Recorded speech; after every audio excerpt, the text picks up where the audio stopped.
सोचिए, हजारों मील दूर एक जंग छिड़ी है और उसका सीधा असर हमारी जेब पर पड़ सकता है। सुनने में थोड़ा अजीब लगता है ना? लेकिन आज हम इसी उलझे हुए सवाल की परतों को खोलेंगे, समझेंगे कि कैसे दुनिया के एक कोने का संकट सीधे भारत की अर्थव्यवस्था तक पहुंच जाता है। तो सवाल यही है कि क्या हजारों किलोमीटर दूर हो रहा कोई टकराव हमारे देश की इकोनॉमी के लिए सच में एक बड़ा खतरा बन सकता है? चलिए इसी को थोड़ा और गहराई से समझते हैं और देखते हैं कि कैसे ये ग्लोबल इवेंट्स हमारी रोजमर्रा की जिंदगी पर असर डालते हैं। तो चलिए कहानी की शुरुआत करते हैं मिडिल ईस्ट से। खाड़ी क्षेत्र जो इस वक्त सचमुच में धधक रहा है। यहाँ अमेरिका और ईरान के बीच का तनाव कह सकते हैं कि अपने पीक पर है। और ये सिर्फ दो देशों की लड़ाई नहीं है, नहीं, ये एक ऐसा संकट है जिसकी चिंगारियां पूरी दुनिया को अपनी चपेट में ले सकती हैं। इस पूरे टकराव की गंभीरता का अंदाजा सिर्फ इस एक नंबर से लगाया जा सकता है। 900 से ज्यादा लोग अपनी जान गंवा चुके हैं। ये सिर्फ एक आंकड़ा नहीं है, ये एक बड़ा मानवीय संकट है जो लगातार गहराता जा रहा है। तो आखिर हो क्या रहा है वहां पे? देखिए, एक तरफ से अमेरिका और इजराइल ईरान पर स्ट्राइक्स कर रहे हैं। जवाब में ईरान क्या कर रहा है? वो तेल ले जा रहे टैंकरों को निशाना बना रहा है। और ये सब कुछ हो रहा है स्ट्रेट ऑफ हॉर्मुज़ के पास। ये वो क्रूशल समुद्री रास्ता है जहां से दुनिया को एक बहुत बड़ा हिस्सा तेल सप्लाई होता है। तो जाहिर है, यहां अगर कोई भी गड़बड़ होती है तो पूरी की पूरी ग्लोबल ऑयल सप्लाई चेन खतरे में पड़ जाती है। ठीक है, तो ये सब मिडिल ईस्ट में हो रहा है, लेकिन इससे भारत को क्या? असल में यही तो सबसे बड़ी चिंता की बात है। भारत की जो एनर्जी की जरूरतें हैं, उसकी जो जीवन रेखा है, वो खतरे में है, क्योंकि यह संकट सीधा हमारी एनर्जी सप्लाई पर हमला है और घड़ी की सुइयां टिक टिक कर रही हैं। तो यहां सबसे बड़ा सवाल यही खड़ा होता है, अगर वैश्विक ऑयल सप्लाई चेन में कोई बड़ी रुकावट आ गई तो भारत कितना तैयार है? हमारे पास क्या बैकअप प्लान है? क्या हम इस झटके को सह पाएंगे? और सच्चाई थोड़ी चौंकाने वाली है। हमारे पास यानी भारत के पास सिर्फ 50 दिनों का इमरजेंसी ऑयल रिजर्व है। सिर्फ 50 दिन। अब इसकी तुलना जरा जापान और चीन से कीजिए। उनके पास 200 से भी ज्यादा दिनों का स्टॉक है। ये जो फर्क है ना, ये साफ साफ दिखाता है कि हमारी एनर्जी सिक्योरिटी की हालत कितनी नाजुक है। लेकिन इस मुश्किल सिचुएशन में एक ऐसी जगह से मदद का हाथ आगे आया है जिसकी शायद उम्मीद नहीं थी। रूस ने एक बड़ा ऑफर दिया है भारत को तेल सप्लाई करने का। और ये ऑफर इस संकट के समय में एक लाइफलाइन, एक जीवन रेखा साबित हो सकता है।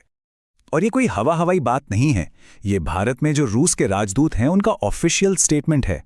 उन्होंने बिल्कुल साफ शब्दों में कहा है कि रूस भारत को कच्चा तेल सप्लाई करने के लिए हमेशा तैयार है। अब इस मुश्किल समय में ये एक बहुत बहुत बड़ा डिप्लोमैटिक मैसेज है। बात सिर्फ बयानों तक ही नहीं रुकी। रूस ने 9.5 मिलियन यानी 9.5 लाख बैरल कच्चे तेल की खेप भारत की तरफ मोड़ने की बात कही है। ये बहुत बड़ी मात्रा है और इससे भारत की जो फौरी ज़रूरतें हैं उनमें काफ़ी राहत मिल सकती है। और पता है क्या, ये काम शुरू भी हो चुका है। वो रूसी तेल टैंकर जो पहले ईस्ट एशिया की तरफ जा रहे थे, अब उन्हें भारत की तरफ रीरूट किया जा रहा है। इससे पता चलता है कि रूस अपने इस ऑफर को लेके कितना सीरियस है। लेकिन हर अच्छी कहानी में एक ट्विस्ट होता है। ये रास्ता भारत के लिए इतना आसान भी नहीं है। क्यों? क्योंकि इस डील के बीच में एक बहुत बड़ी दीवार खड़ी है और उस दीवार का नाम है अमेरिका। अमेरिका का मैसेज लाउड एंड क्लियर है। उनका कहना है, रूस से तेल मत खरीदो, अगर खरीदोगे तो 25% का टैरिफ लगेगा। और विकल्प कह दिया है, विकल्प यह है कि तेल हमसे खरीदो या हमारे जो सहयोगी देश हैं जैसे कि वेनेजुएला, उनसे खरीदो। तो ये एक तरह से एक सीधी सीधी चेतावनी है। तो अब सवाल उठता है कि अमेरिका ऐसा क्यों कर रहा है? कुछ एनालिस्ट का मानना है कि इसके पीछे एक बड़ी गेम है। देखिए, अगर तेल की कीमतें $90 प्रति बैरल तक पहुंच जाती हैं तो सबसे ज्यादा फायदा किसे होगा? अमेरिकी तेल कंपनियों को। तो क्या ऐसा हो सकता है कि ये पूरा मामला सिर्फ ईरान तक ही सीमित ना हो, बल्कि इसके पीछे एक बड़ा इकोनॉमिक एंगल भी छिपा हो? और इन सब के बीच में फंस गया है भारत एक बहुत ही मुश्किल स्थिति में। एक तरफ है रूस, हमारा पुराना और भरोसेमंद साथी। दूसरी तरफ है अमेरिका, एक जरूरी स्ट्रेटेजिक पार्टनर। और भारत को इन दोनों के बीच एक बेहद महीन रस्सी पर चलना पड़ रहा है। ये किसी नए दौर के कोल्ड वॉर से कम नहीं है। और भारत ये बैलेंसिंग एक्ट कर कैसे रहा है, इसका एक उदाहरण देखिए। अभी हाल ही में भारत के विदेश सचिव ने ईरान के दिवंगत सुप्रीम लीडर के लिए आधिकारिक तौर पर शोक जताया।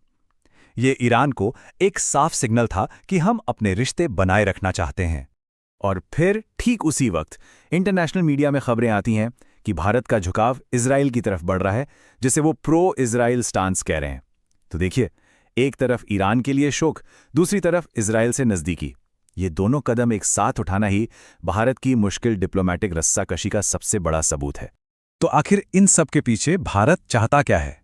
देखिए, भारत के ऑब्जेक्टिव्स बिल्कुल क्लियर हैं। सबसे पहले, देश की ग्रोथ के लिए सस्ती और भरोसेमंद एनर्जी सप्लाई चाहिए। दूसरा, अपना जो करंट अकाउंट डेफिसिट है, जो आर्थिक घाटा है, उसे कंट्रोल में रखना है। और सबसे जरूरी, किसी और की लड़ाई में पड़े बिना अपने देश के आर्थिक हितों को सबसे ऊपर रखना है।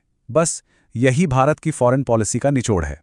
तो आखिर में हम उसी सवाल पर वापस आ जाते हैं जहां से हमने शुरुआत की थी, सस्ता तेल या स्ट्रैटेजिक पार्टनरशिप। क्या भारत को इन दोनों में से किसी एक को चुनना ही पड़ेगा, या फिर क्या भारत इस जियोपॉलिटिकल चक्रव्यूह को तोड़कर कोई तीसरा अपना रास्ता निकाल पाएगा?